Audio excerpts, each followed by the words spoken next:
ಸ್ನೇಹಿತರೆ ಎಲ್ರಿಗೂ ನಮಸ್ಕಾರ. ನಾನು ಪ್ರವೀಣ್ ಎಸ್ ಕೋಲಾರದಿಂದ ವಿಜ್ಞಾನ ಮತ್ತು ಗಣಿತ ಸಂವಾಹಕ. ಇಂದು ನಾವು ವಿಜ್ಞಾನದ ಅದರಲ್ಲೂ ವಿಶೇಷವಾಗಿ ಭೌತಶಾಸ್ತ್ರದ ಕೆಲವು ಮೂಲಭೂತ ಪರಿಮಾಣಗಳು, ಅದರಲ್ಲೂ ಲೆಂತ್, ಮಾಸ್, ಟೈಮ್, ಇದ್ರ ಬಗ್ಗೆ ಹೆಚ್ಚಿನ ವಿವರಗಳನ್ನು ತಿಳ್ಕೊತಾ ಹೋಗೋಣ. ಇಂದಿನ ವಿಡಿಯೋ ಕೇವಲ ಲೆಂತ್, ಮಾಸ್ ಮತ್ತು ಟೈಮ್ ಇದಕ್ಕೆ ಮಾತ್ರ ಮೀಸಲಾಗಿರುವಂಥದ್ದು. ಈಗಾಗಲೇ ನಾವು ತಿಳ್ಕೊಂಡಿರೋ ಹಾಗೆ ಒಟ್ಟು 7 ಮೂಲಭೂತ ಪರಿಮಾಣಗಳು ನಾವು ತಿಳ್ಕೊಂಡಿದ್ದೀವಿ. ಅದರಲ್ಲಿ ಪ್ರಪ್ರಥಮವಾಗಿರುವಂಥ ಲೆಂತ್, ಮಾಸ್, ಟೈಮ್ ಬಗ್ಗೆ ಹೆಚ್ಚಿನ ವಿವರಗಳು ನಿಮಗೆ ಈ ವಿಡಿಯೋದಲ್ಲಿ ಲಭ್ಯ ಇದೆ. ಬನ್ನಿ, ಹೆಚ್ಚಿನ ಇನ್ಫಾರ್ಮೇಷನ್ಗಾಗಿ ನಾವು ಈ ವಿಡಿಯೋನ ಮುಂದುವರಿಸೋಣ. ಲೆಂತ್ ಅನ್ನೋದು, ಅದರಲ್ಲೂ ವಿಶೇಷವಾಗಿ ಉದ್ದ, ಇದರ ಏಕಮಾನ ಮೀಟರ್ ಅನ್ನೋದು ನಮಗೆಲ್ರಿಗೂ ಗೊತ್ತಿದೆ. ಹಾಗಾದರೆ ಈ ಮೀಟರ್ ಅನ್ನೋದು ಎಲ್ಲಿದೆ? ಒಂದು ಮ್ಯೂಸಿಯಮಲ್ಲಿ ಈಗಲೂ ಸಹ ನಮಗೆ ಈ ಮೀಟರ್ನ ಉದ್ದ, ನೀವಿಲ್ಲಿ ಚಿತ್ರದಲ್ಲಿ ನೋಡೋ ಹಾಗೆ ಆ ಉದ್ದದ ಅಳತೆ ಅಷ್ಟೇ ಇರಬೇಕು ಅಂತ ಒಂದು ಪ್ರಮಾಣ. ಮುಂಚೆ ಎಲ್ಲ ನಮಗೇನೋ ಈಗ ಟೆಕ್ನಾಲಜಿ ಸಹಾಯ ಮಾಡ್ತಾ ಇದೆ. ಮುಂಚೆ ಎಲ್ಲ ಜನ ಈ ಅಳತೆಯನ್ನು, ಮಾನದಂಡವನ್ನು, ಏಕಮಾನವನ್ನು ಸ್ಟ್ಯಾಂಡರ್ಡೈಸ್ ಹೇಗೆ ಮಾಡೋರು? ಅನೇಕ ದೇವಸ್ಥಾನಗಳನ್ನು ನೀವು ಗಮನಿಸಿದ್ರೆ ದೇವಸ್ಥಾನದ ಹಿಂಭಾಗದ ಗೋಡೆಗಳ ಮೇಲೆ ಒಂದು ಉಬ್ಬಿದ ಕಲ್ಲಿನ ಕೆತ್ತನೆ ಸಿಗೋದು ನಿಮಗೆ. ಜನ ಅಲ್ಲಿ ಹೋಗಿ ಅಳತೆಗಳನ್ನು ತಗೊಂಡು ಅದ್ರ ಪ್ರಕಾರ ಅಳತೆಯನ್ನು ಮಾಡ್ತಾ ಇದ್ರು. ಇರಲಿ, ಈಗ ಈ ಉದ್ದದಲ್ಲಿ ಅದರಲ್ಲೂ ವಿಶೇಷವಾಗಿ ಏನೇನೆಲ್ಲ ಪರಿಕಲ್ಪನೆಗಳು ಬರುತ್ತೆ? ಅತ್ಯಂತ ಚಿಕ್ಕ ಪರಿಕಲ್ಪನೆಯಿಂದ ಅತ್ಯಂತ ದೊಡ್ಡ ಪರಿಕಲ್ಪನೆಯವರೆಗೂ ಉದ್ದ ತನ್ನಲ್ಲಿ ಅಡಗಿಸಿಕೊಂಡಿದೆ. ಉದಾಹರಣೆಗೆ, ಪಾರ್ಟಿಕಲ್ ಆಕ್ಸಲರೇಟರ್ಸು, ನ್ಯೂಕ್ಲಿಯಸ್ಸು 10⁻⁻15 ಮೀಟರ್. ಈ ಹಿಂದಿನ ವಿಡಿಯೋದಲ್ಲಿ ನಾನು ನಿಮಗೆ ಫೆರ್ಮಿ ಬಗ್ಗೆ ಹೇಳಿದ್ದೆ. 10⁻15 ಮೀಟರ್ ಫೆರ್ಮಿ. ಮುಂದುವರೆದು ಆಟಮ್, ನಂತರ DNA, ಎಲೆಕ್ಟ್ರಾನ್ ಮೈಕ್ರೋಸ್ಕೋಪ್ 10⁻⁻8 ಅಳೆಯಬಲ್ಲದು. 10⁻⁻4 ಯಾವುದು? ಒಂದು ಕೋಶ ಅಥವಾ ಸೆಲ್, ಅಷ್ಟು ಚಿಕ್ಕದು. ಮತ್ತು 10⁻0, ಇದು 10⁻0 ಅಂದರೆ 1 ಮೀಟರ್. ಸೊ ಮನುಷ್ಯನ ಕಣ್ಣು 1 ಮೀಟರ್ವರೆಗೂ ಎಲ್ಲವನ್ನು ಗ್ರಹಿಸಬಲ್ಲದು. ತದನಂತರದಲ್ಲಿ 10⁻4, ನಂತರ 10⁻6, 10⁻12, 14, 20, 24 ನೋಡ್ತಾ ಹೋಗ್ತಾ ಇದ್ದ ಹಾಗೆ ನಾವು ದೊಡ್ಡ ದೊಡ್ಡ ಗಾತ್ರಗಳು, ಅಂದರೆ ಉದ್ದ ತುಂಬ ದೊಡ್ಡದ್ದು ಅಂತ ಅನ್ನಿಸ್ಕೊಳ್ತಾ ಹೋಗ್ತಾ ಇದ್ದ ಹಾಗೆ ಬೇರೆ ಬೇರೆ ಗ್ರಹಗಳು, ನೀಹಾರಿಕೆಗಳು ಮತ್ತು ದೊಡ್ಡ ದೊಡ್ಡ ಅಲೆ ದೂರ ಅಥವಾ ತರಂಗ ದೂರಗಳು ಮತ್ತು ಗ್ಯಾಲಕ್ಸಿಗಳಂತಹ ದೊಡ್ಡ ದೊಡ್ಡ ಆಕಾಶಕಾಯಗಳು, ಈ ಎಲ್ಲವನ್ನೂ ನಾವು ಗಮನಿಸಬಹುದಾಗಿದೆ. ಹಾಗಾಗಿ ಕೇವಲ ಒಂದನ್ನು, ಅಂದರೆ 1 ಮೀಟರ್ ಅನ್ನೋ ಒಂದು ಅಳತೆಯಿಂದ ನಾವು ವಿಜ್ಞಾನದಲ್ಲಿ ಎಲ್ಲವನ್ನೂ ಮಾಡಲು ಸಾಧ್ಯ ಇಲ್ಲ. ನಮ್ಮ ವ್ಯಾಪ್ತಿ, ನಾವು ಸೆಲ್ ಬಯಾಲಜಿನಲ್ಲಿ ಕೆಲಸ ಮಾಡ್ತಾ ಇದ್ದೀವಾ ಅಥವಾ ಆಸ್ಟ್ರಾನಮಿಕಲ್ ಸೈನ್ಸಸ್ಸಲ್ಲಿ ಕೆಲಸ ಮಾಡ್ತಾ ಇದ್ದೀವಾ ಅನ್ನೋದರ ಆಧಾರದ ಮೇಲೆ ನಾವೇನು ಮಾಡಬೇಕಾಗಿದೆ? ಅದಕ್ಕೆ ತಕ್ಕನಾದ ಯೂನಿಟ್ಗಳನ್ನು ಮಾರ್ಪಾಡು ಮಾಡಬೇಕಾಗಿದೆ ಅಥವಾ ಅಡಿಷನ್ ಆ್ಯಂಡ್ ಸಬ್ಟ್ರಾಕ್ಷನ್ಸ್ ಮಾಡಬೇಕಾಗಿದೆ. ಈ ನಿಟ್ಟಲ್ಲಿ ಗಮನಿಸೋದಾದರೆ ನಾವು ಮೀಟರ್ಗಳಿಗೆ ಉಪಯೋಗಿಸುವಂತಹ ಪ್ರಿಫಿಕ್ಸ್ ಮತ್ತು ಸಫಿಕ್ಸ್ಗಳು, ಅದರಲ್ಲೂ ವಿಶೇಷವಾಗಿ ಪ್ರಿಫಿಕ್ಸ್ಗಳನ್ನು ಗಮನಿಸೋಣ. ಇಲ್ಲಿ ನೋಡಿ, ಇದು 1 ಮೀಟರು. 1 ಮೀಟರ್ನ 1/10 ತಗೊಂಡ್ರೆ ಡೆಸಿಮೀಟರು, 1/100 ಅಂತ ತಗೊಂಡ್ರೆ 1/100 ಅಂತ ತಗೊಂಡ್ರೆ ಸೆಂಟಿಮೀಟರು, 1/1000 ಮಿಲಿಮೀಟರು, 1/10⁻6 ಮೈಕ್ರೋಮೀಟರು, 1/10⁻9 ನ್ಯಾನೋಮೀಟರು, 1/10⁻12 ಪಿಕೋಮೀಟರು. ಈಗಾಗಲೇ ನಾವು ಒಂದು ಪ್ರಶ್ನೆಯನ್ನು ನ್ಯಾನೋಮೀಟರ್ ಬಗ್ಗೆ ನೋಡಿದ್ವಿ. ನ್ಯಾನೋ ಅಂದರೆ 1 nanometre is equal to 10⁻⁻9 metre. ಹೀಗಿರುತ್ತೆ ನ್ಯಾನೋಮೀಟರು ಅಂತಂದರೆ. ಹಾಗೆಯೇ 10⁻1 ಅಂದರೆ ಇದು ಡೆಕಾಮೀಟರು, 10⁻2 ಅಂದರೆ 100 ಮೀಟರ್ಗಳನ್ನ ಹೆಕ್ಟೋ ಅಂತೀವಿ, 1000 ಮೀಟರ್ಗಳನ್ನು ಕಿಲೋಮೀಟರು ಅಂತ ಕರಿತೀವಿ. ಈ ಕಿಲೋಮೀಟರ್ ಅನ್ನೋದು ನಮಗೆ ಅತ್ಯಂತ ಚೆನ್ನಾಗಿ ಗೊತ್ತಿರುವಂಥದ್ದು. ಒಂದು ಪ್ರದೇಶದಿಂದ ಅಥವಾ ಒಂದು ಸ್ಥಳದಿಂದ ಇನ್ನೊಂದು ಸ್ಥಳ, ಒಂದು ಊರಿನಿಂದ ಇನ್ನೊಂದು ಊರು ಎಷ್ಟು ದೂರದಲ್ಲಿದೆ ಅಂತ ಹೇಳುವಾಗ ನಾವು ಬಳಸುವಂಥದ್ದು ಕಿಲೋಮೀಟರ್ಗಳನ್ನೇ. ಇನ್ನೂ ಮುಂದುವರೆದು 10⁻6 ಗಿಗಾ, 10⁻9 10 ಮೆಗಾ, 10⁻6 ಮೆಗಾ, 10⁻9 ಗಿಗಾ ಮತ್ತು 10⁻12 ಟೆರಾ. 10⁻+12 Terra, 10⁻−12 pico. ಸೊ ಈ ರೀತಿಯದ್ದು ಉಂಟು. ಅಂದರೆ ನೀವು ಯಾವುದೇ ಪ್ರಮಾಣವನ್ನು ತಗೊಳ್ಳಿ, ಅದರಲ್ಲೂ ವಿಶೇಷವಾಗಿ ಅಳತೆ, ಉದ್ದದ ಅಳತೆಯನ್ನು ತಗೊಂಡಾಗ ಅತ್ಯಂತ ಕನಿಷ್ಠ ಅಳತೆಯ ಪ್ರಮಾಣವೂ ನಮಗೆ ಬೇಕಾಗಿದೆ ಮತ್ತು ಅತ್ಯಂತ ಗರಿಷ್ಠ ಪ್ರಮಾಣದ ಅಳತೆಯೂ ನಮಗೆ ಬೇಕಾಗಿದೆ. ಆದ್ದರಿಂದ ಇವೆಲ್ಲವನ್ನೂ ಪರಿಗಣಿಸುವುದು ಅತ್ಯಂತ ಮುಖ್ಯ ಮತ್ತು ಇವುಗಳ ಹೆಸರುಗಳನ್ನೂ ಸಹ ನಾವು ನೆನಪಿಟ್ಕೊಂಡಿರೋದು ಮುಖ್ಯ. ನಮ್ಮ MCQ ಪ್ರಶ್ನೆಗಳು ಇವು ಯಾವುದನ್ನು ಬೇಕಾದರೂ ಒಳಗೊಳ್ಳಬಹುದು. ಆದ್ದರಿಂದ ನಮ್ಮ ತಯಾರಿ ಪೂರ್ಣತರವಾಗಿ ಇರಬೇಕು. ಸೊ ಇದಿಷ್ಟು ಪ್ರಿಫಿಕ್ಸ್ಗಳ ಬಗ್ಗೆ. ಇದ್ರ ಜೊತೆಗೆ KNOT ನಾಟ್ ಅಂದರೆ ಏನು? ಉದಾಹರಣೆಗೆ ನಮ್ಮ ಭೂಮಿಯನ್ನು ನಾವು 360 ಡಿಗ್ರಿ ಒಟ್ಟು ಇದೆ ಅಂತ ತಗೊಂಡು ಕೇವಲ ಒಂದೇ ಒಂದು ಡಿಗ್ರಿ, ಎಲ್ಲಾದರೂ ಒಂದು ಕಡೆ 1 ಡಿಗ್ರಿಯನ್ನು ನೀವು ಪರಿಗಣಿಸಿದ್ದಾದರೆ ಈ ಡಿಗ್ರಿಯ ಇದು ಉದ್ದ ಏನಿದೆ, ಇದು ಉದ್ದ ಅಂದರೆ ಆರ್ಕ್ ಲೆಂತ್, ಕಂಸದ ಅಳತೆ, ಇದು ಎಷ್ಟು ಅಂತಂದರೆ ಇದು 1 ನಾಟಿಕಲ್ ಮೈಲ್. 1 ನಾಟಿಕಲ್ ಮೈಲ್ ಅಂದರೆ 1.852 ಕಿಲೋಮೀಟರುಗಳು. 1 ನಾಟ್ ಅಂತಂದರೆ 1.15 ಮೀಟರ್ ಪರ್ ಹವರ್ ಅಥವಾ 1.85 ಕಿಲೋಮೀಟರ್ ಪರ್ ಹವರ್. ಅಂದರೆ 1 ನಾಟು 1 ಗಂಟೆಗೆ ನೀವು ಚಲಿಸಿದ್ದಾದರೆ ನಿಮ್ಮ ಸ್ಪೀಡು ಏನಾಗುತ್ತೆ? 1 ನಾಟ್ ಆಗುತ್ತೆ. 1 ನಾಟಿಕಲ್ ಮೈಲಿನ ನೀವು 1 ಗಂಟೆಯಲ್ಲಿ ಚಲಿಸಿದ್ದಾದರೆ ಆಗ ನಿಮ್ಮ ಸ್ಪೀಡು 1.85 ಕಿಲೋಮೀಟರ್ ಪರ್ ಹವರ್. ಇದನ್ನು ನಾವು ನಾಟಿಕಲ್ ಮೈಲ್ ಅಂತ ಕರಿತೀವಿ ಅಥವಾ KNOT ನಾಟ್ ಅಂತ ಕರಿತೀವಿ. ನಾಟಿಕಲ್ ಮೈಲ್ ಅನ್ನೋದು ಉದ್ದ, KNOT ನಾಟ್ ಅನ್ನೋದು ವೇಗ. ಇದ್ರ ಜೊತೆಗೆ ಇದಿಷ್ಟೇ ಅಲ್ಲ, ಉದ್ದ ಅಥವಾ ದೂರದ ಅಳತೆಯನ್ನು ನಾವು ಪರಿಗಣಿಸುವಾಗ ಲೈಟ್ ಇಯರ್, ಜ್ಯೋತಿರ್ವರ್ಷ ಮತ್ತು ಆಸ್ಟ್ರಾನಾಮಿಕಲ್ ಯೂನಿಟ್ ಇವೆರಡನ್ನೂ ಪರಿಗಣಿಸೋದುಂಟು. ಈಗಾಗಲೇ ನಾವು ಜ್ಯೋತಿರ್ವರ್ಷದ ಬಗ್ಗೆ ಚರ್ಚೆ ಮಾಡಿದ್ದೀವಿ. ಜ್ಯೋತಿರ್ವರ್ಷದ ಒಂದು ಮೌಲ್ಯ ನಮಗೆ ಗೊತ್ತಿದೆ. 1 light year is equal to 9.45 × 10⁻12 kilometres ಅಥವಾ 9.45 × 10⁻15 ಮೀಟರ್ಸ್. ಇದು ಒಂದು ಲೈಟ್ ಇಯರ್ ಅಥವಾ ಜ್ಯೋತಿರ್ವರ್ಷದ ಅಳತೆ.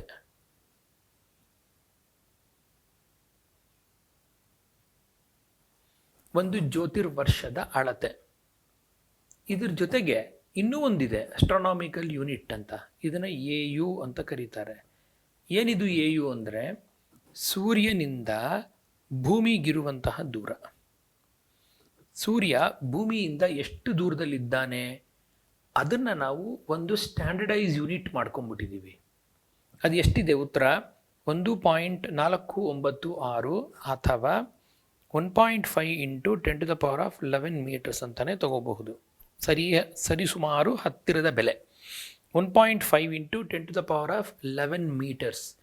ಇದು ಭೂಮಿ ಮತ್ತು ಸೂರ್ಯನ ನಡುವಿನ ದೂರ. ಇದನ್ನು ಒಂದು ಸ್ಟ್ಯಾಂಡರ್ಡೈಸ್ ಮಾಡಿದ್ದೀವಿ ನಾವು.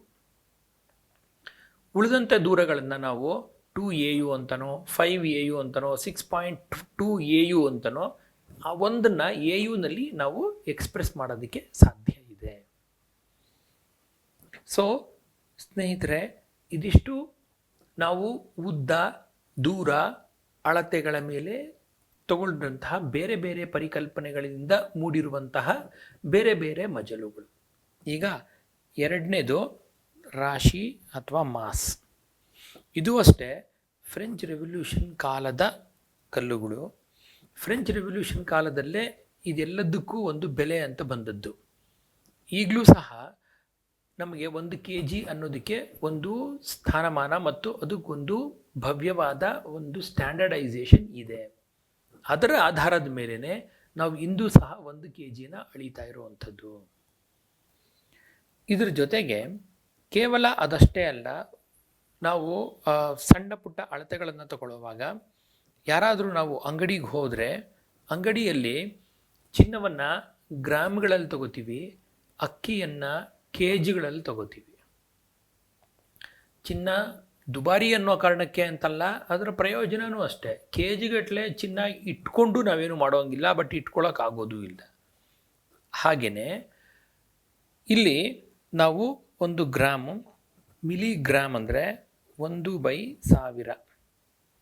ಆದ್ದರಿಂದ ಇದು 0.001 ಆಗಿದೆ. Microgram 1/10⁻6, nanogram 1/10⁻9, pico 1/10⁻12.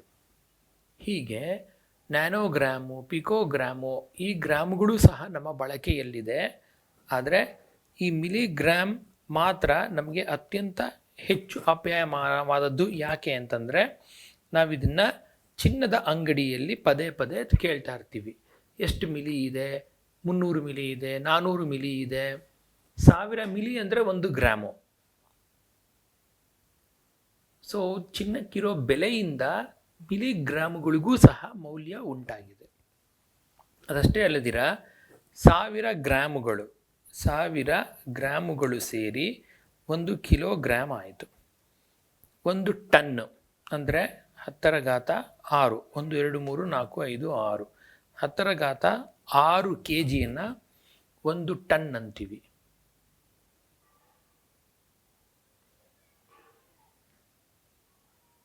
ಹತ್ತರ 6 ಗ್ರಾಮ್ನ ನಾವು 1 ಟನ್ ಅಂತ ಕರಿತೀವಿ. ಇವೆಲ್ಲವೂ ಗ್ರಾಮ್ಗೆ ರಿಲೇಟೆಡ್ ಆಗಿರುವಂಥದ್ದು. ಇದು ಮೆಗಾಟನ್ನು, ಇದು ಮೆಟ್ರಿಕ್ ಟನ್ ಅಂತಲೂ ಕರೀತಾರೆ. 10⁻6 ಗ್ರಾಮ್ ಅಥವಾ 10⁻3 kg ಎರಡೂ ಒಂದೇ. 1000 kgಗಳನ್ನು 1 ಟನ್ ಅಂತ ಕರಿತೀವಿ.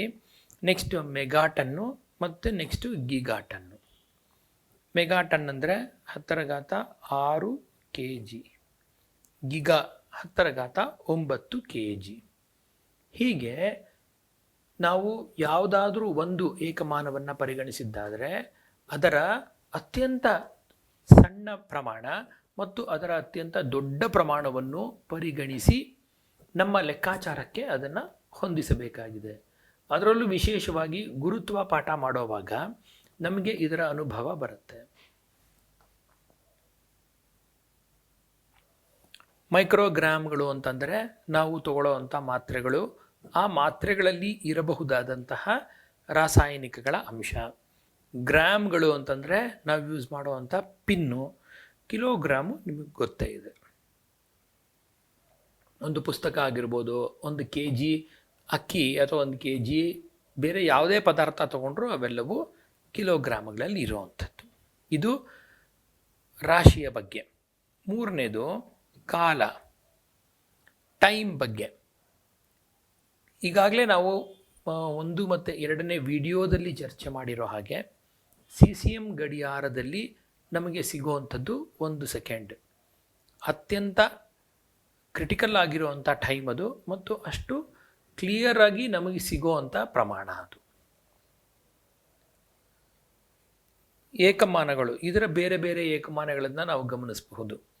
60 ಸೆಕೆಂಡುಗಳು ತಗೊಂಡ್ರೆ 1 ಮಿನಿಟ್ ಮಾಡುವಂಥದ್ದು ಸೆಕೆಂಡು, 60 ಸೆಕೆಂಡ್ಸು 60 ಮಿನಿಟ್ಗಳು 1 ಗಂಟೆ ಆದ ಹಾಗೆ, 24 ಗಂಟೆಗಳು 1 ದಿನ ಆದ ಹಾಗೆ, ಆಮೇಲೆ 5ನೇದು 7 ದಿನಗಳು ಒಂದು ವಾರ ಆದ ಹಾಗೆ, ಹಾಗೆ 30 ದಿನಗಳು ಒಂದು ತಿಂಗಳ ಆದ ಹಾಗೆ, 12 ತಿಂಗಳುಗಳು ಒಂದು ವರ್ಷವಾದ ಹಾಗೆ, 100 ವರ್ಷಗಳು ಒಂದು ಸೆಂಚುರಿ, 1000 ವರ್ಷಗಳು ಅಥವಾ 10 ಸೆಂಚುರಿಗಳು ಒಂದು ಮಿಲೇನಿಯಂ. ಹೀಗೆ ಕಾಲದ ಗಣನೆ ನಮ್ಮದು ಈ ರೀತಿಯಾಗಿ ನಡೀತಾ ಹೋಗುತ್ತೆ. ಇದು ಒಂದು ಭಾಗ. ನೀವು ಭಾರತದ ವೈಜ್ಞಾನಿಕ ಹಿನ್ನೆಲೆ ಮತ್ತು ಏನಾದರೂ ಭಾರತದ ಹಳೆ ಪದ್ಧತಿಗಳನ್ನು ತಗೊಂಡು ಹೋದರೆ ಅಲ್ಲಿ ಕಾಲದ ಗಣನೆ ಬೇರೆ ತರಹದ್ದೇ ಕಾಣಿಸ್ಕೊಳ್ಳುತ್ತೆ. ಸೊ ಹೆಚ್ಚಿನ ಮಾಹಿತಿಗಾಗಿ ನೀವು ಅದನ್ನು ಸಹ ನೋಡಬಹುದು. ಸೊ ಇಲ್ಲಿ ಪುರಾತತ್ವ ಇಲಾಖೆಯಿಂದ ಇದು ನಮ್ಮ ಸನ್ ಡಯಲ್. ಈ ಥರ ಬೇರೆ ಬೇರೆ ತರಹದ ಯಂತ್ರಗಳು, ಕಾಲವನ್ನು ಅಳೆಯುವಂಥ ಯಂತ್ರಗಳು ಜಂತರ್ ಮಂತರ್ನಲ್ಲಿ ಲಭ್ಯವಿದೆ.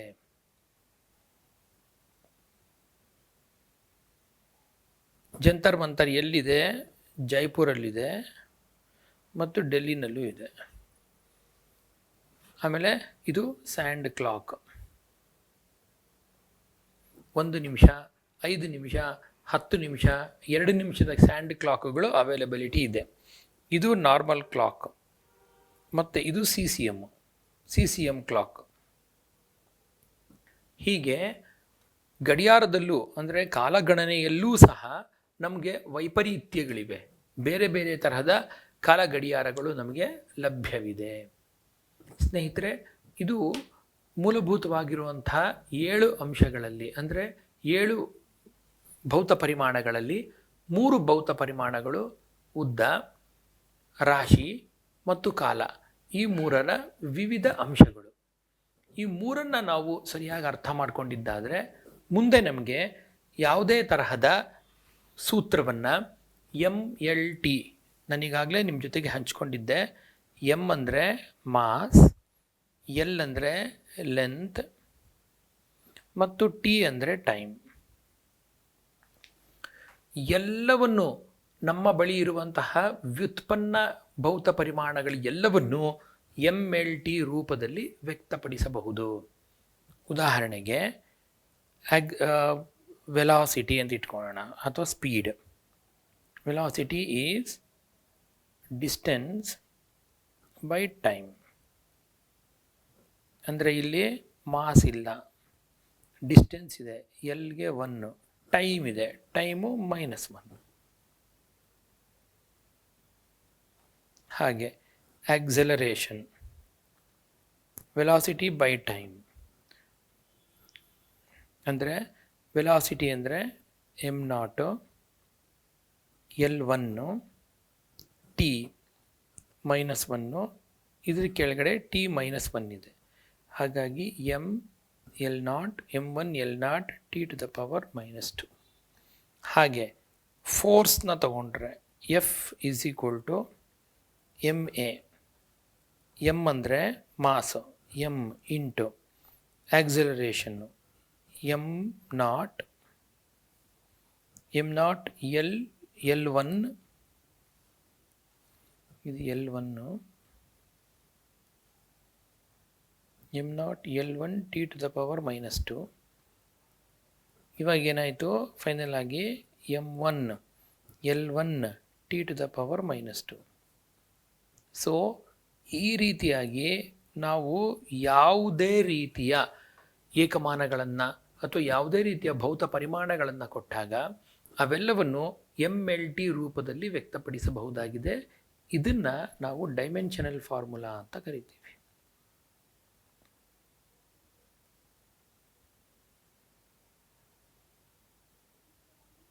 ಇವುಗಳನ್ನು ನಾವು ಡೈಮೆನ್ಷನಲ್ ಫಾರ್ಮುಲಾ ಅಂತ ಕರಿತೀವಿ. ಸೊ ಸ್ನೇಹಿತರೆ, ಇದಿಷ್ಟು ನಮ್ಮ ಮಾಸ್, ಲೆಂತ್ ಮತ್ತು ಟೈಮ್ ಮೂಲಭೂತ ಪರಿಮಾಣಗಳಲ್ಲಿ, ಅದರಲ್ಲೂ ಅತ್ಯಂತ ಹೆಚ್ಚು ಮೂಲಭೂತವಾದ ಪರಿಮಾಣಗಳಾದಂತಹ ಉದ್ದ, ರಾಶಿ ಮತ್ತು ಸಮಯದ ಮಹತ್ವ ಮತ್ತು ಇದರ ವಿವಿಧ ಪರಿಕಲ್ಪನೆಗಳು. ಮುಂದಿನ ವಿಡಿಯೋದಲ್ಲಿ ಮತ್ತೊಂದಷ್ಟು ಹೊಸ ಮಾಹಿತಿ ಮತ್ತು ಮತ್ತೊಂದಷ್ಟು ಹೊಸ ಪ್ರಶ್ನೆಗಳೊಂದಿಗೆ ನಿಮ್ಮನ್ನು ಭೇಟಿಯಾಗ್ತೀನಿ. ಅಲ್ಲಿವರೆಗೂ ಓದ್ತಾ ಇರಿ, ಕಲಿತಾ ಇರಿ, ಹೆಚ್ಚಿನ ಮಾಹಿತಿಯನ್ನು ಪಡಿತಾ ಇರಿ. ನಮಸ್ಕಾರ.